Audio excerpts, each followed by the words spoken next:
Hey guys, welcome back. This is Rusty Bucket here, and we're going to go over some of the options today that are on the inside touch screen on the 2024 Chevy Trailboss Colorado. A lot of the controls for the vehicle are ran through the screen now, so we're going to go over some of them, kind of like the hot list, and let you know how things work. There's a lot of things that we haven't really quite figured out yet, so this is just kind of just a brief rundown of what's on the screens. You may have to do a little bit more looking into it to find out just how the options are.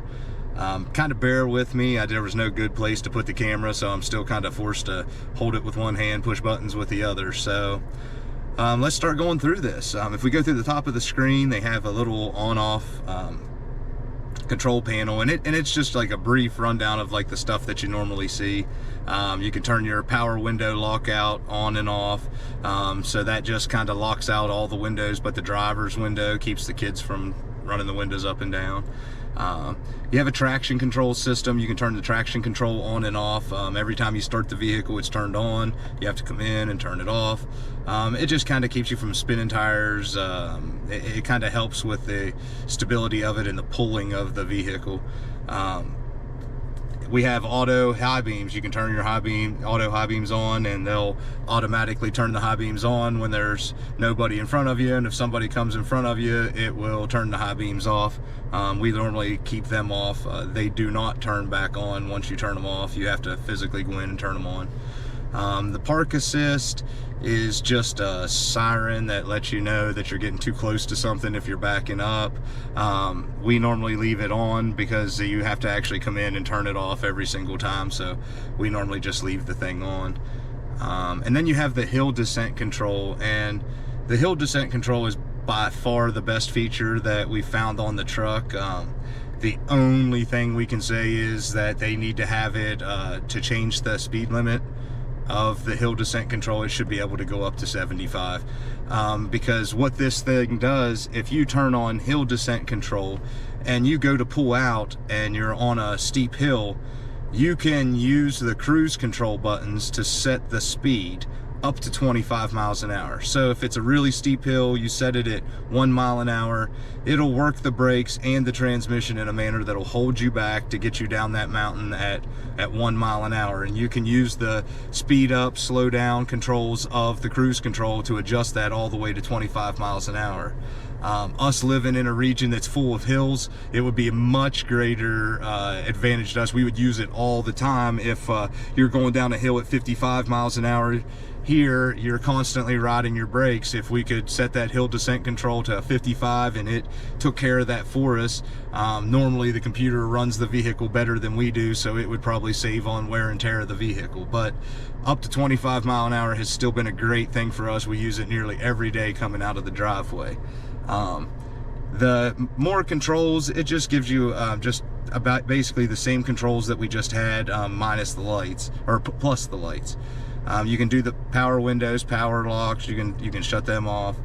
The controls for these lights are a little wonky. It really would be nice if there was a cargo light section to turn the cargo light on. It would really be nice if there was just a button somewhere that was a quick button, because you have to kind of grow through the menus to get to your cargo lights. Same with your fog lights and your parking lights. If you want to turn them on and off, you actually have to come into this menu, and we normally just keep the headlights in auto because we get tired of having to come in here and turn them on. But that's just kind of a rundown of them. The drive and park, that's the same thing that we just went through with the traction control and the hill descent control. They just give you a different way of turning them on and off, but the controls are still the same. If you turn on the hill descent control, it will go ahead and light up a light on your dash, let you know it's on, and you set your cruise control for what you want that mile an hour to be. Okay, now let's go into some of the other menus that are on our main screen here. We'll kind of go through some of them. Some of them are going to be shorter than others. Some of them are going to be a little longer, but we'll take the time and just go through each one of them here.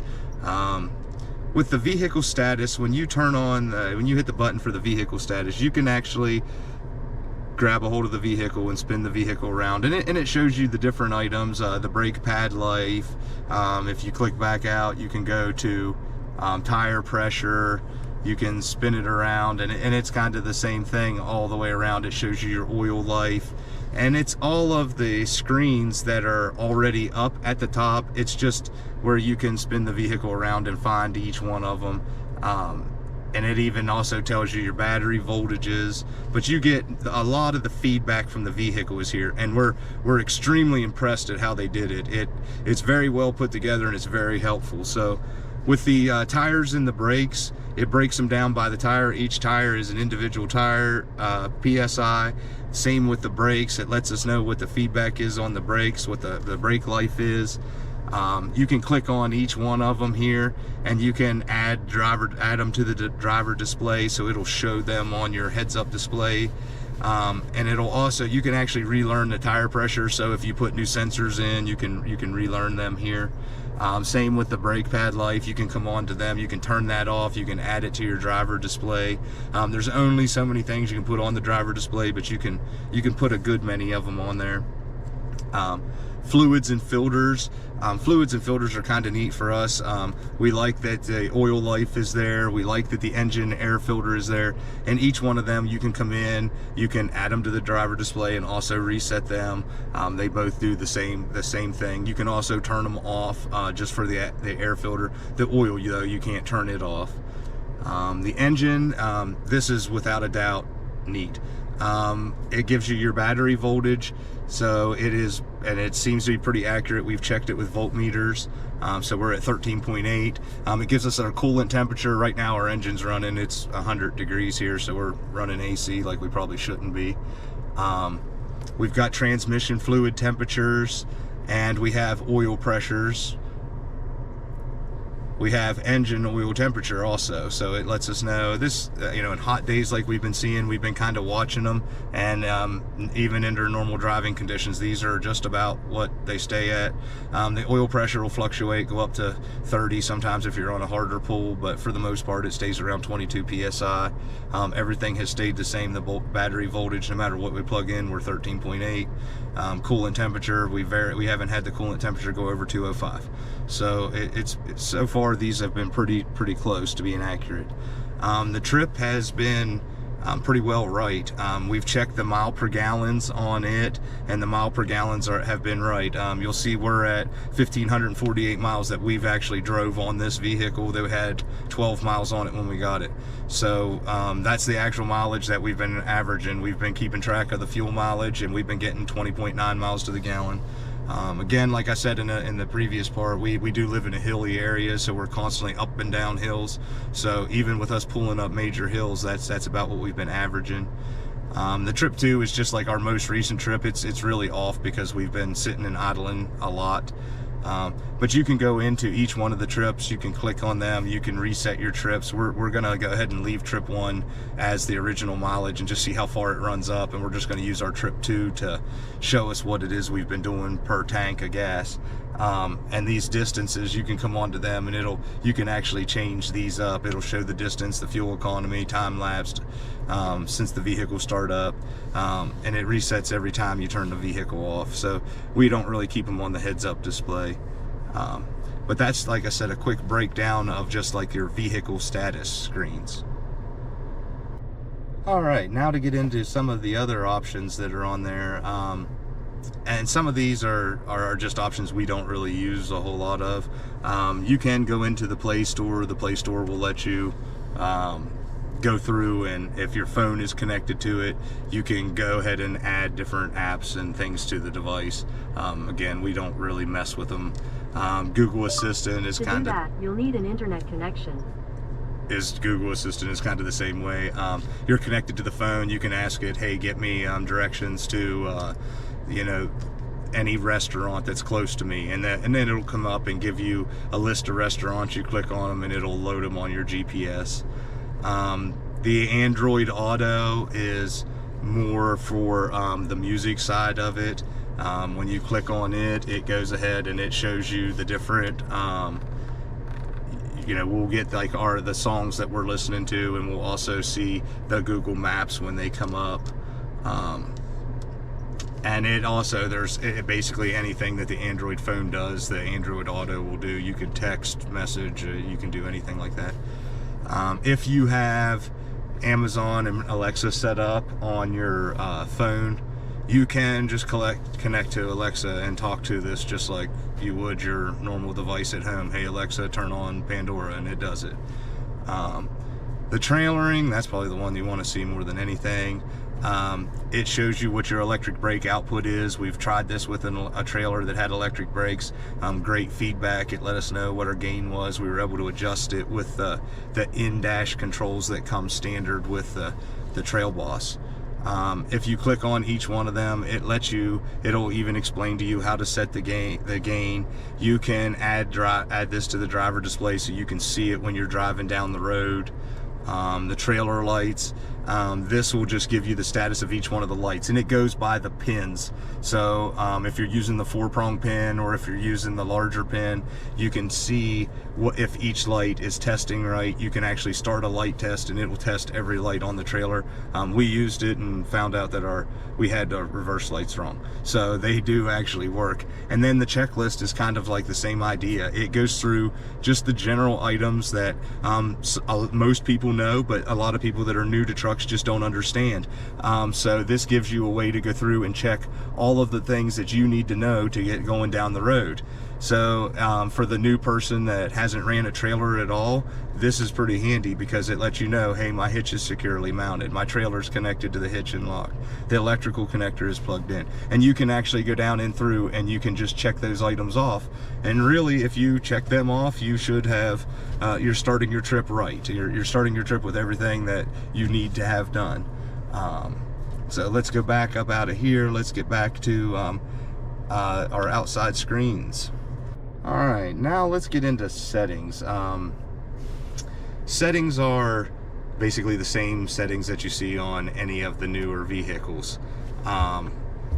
With them, you can go through, you can do your different connections, your phones, you can pick which phones are on there, Apple CarPlay, whether you want it on or not, Android Auto, Wi-Fi networks. If you're going to make this a Wi-Fi hotspot, you can do that. A lot of this is just like your basic phone controls. For vehicle goes through the audio settings, teen driver, so with the teen driver, it sets a key with a custom restriction and alerts that can help a teenager make good driving decisions. So basically it just it watches for hard accelerations, hard braking, things like that. It just kind of talks them through things.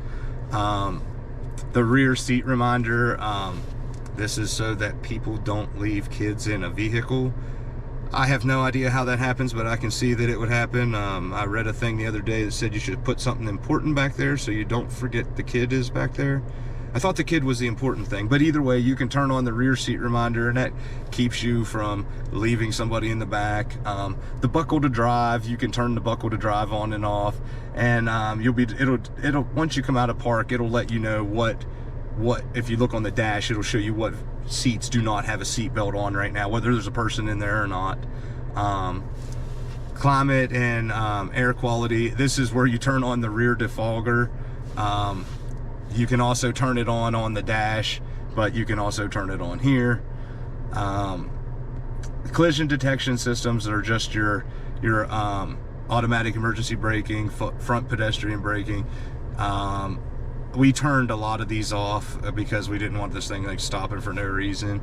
But this front pedestrian braking, it'll actually stop the truck if it sees something in front of it it thinks is a person. The automatic emergency braking is like you're coming up on a wreck and this thing automatically slows you down to keep you from hitting somebody. We're not the biggest fans of them just yet because we don't feel like the sensors are quite right. The more we go through our trip, we'll let you know.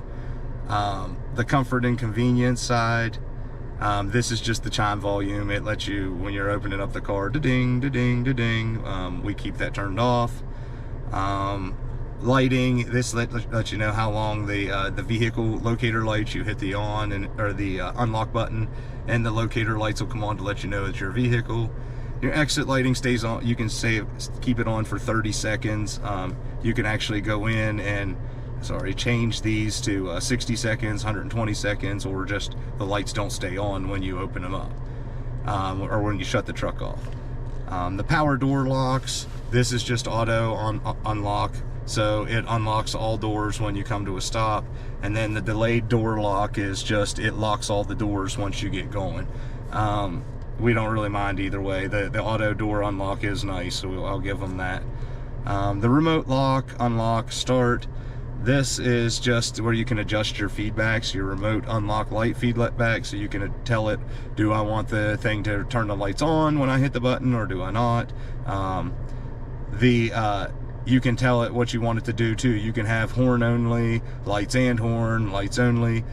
For our neighbors, they really appreciated that we found this menu, because we could make it lights only and they didn't have to hear the thing honk every time.